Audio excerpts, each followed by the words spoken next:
আসসালামু আলাইকুম প্রিয় দর্শকবৃন্দ, আমন্ত্রণ জানাচ্ছি জনতার সময় টিভির পক্ষ থেকে। সবাইকে শুভেচ্ছা এবং অভিনন্দন। শুরুতেই থাকছে আজকের বিশেষ সংবাদ।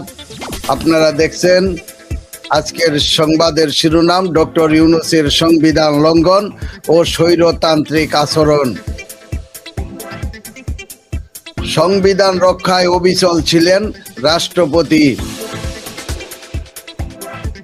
সারা বাংলাদেশে আজকে তোলপাড়।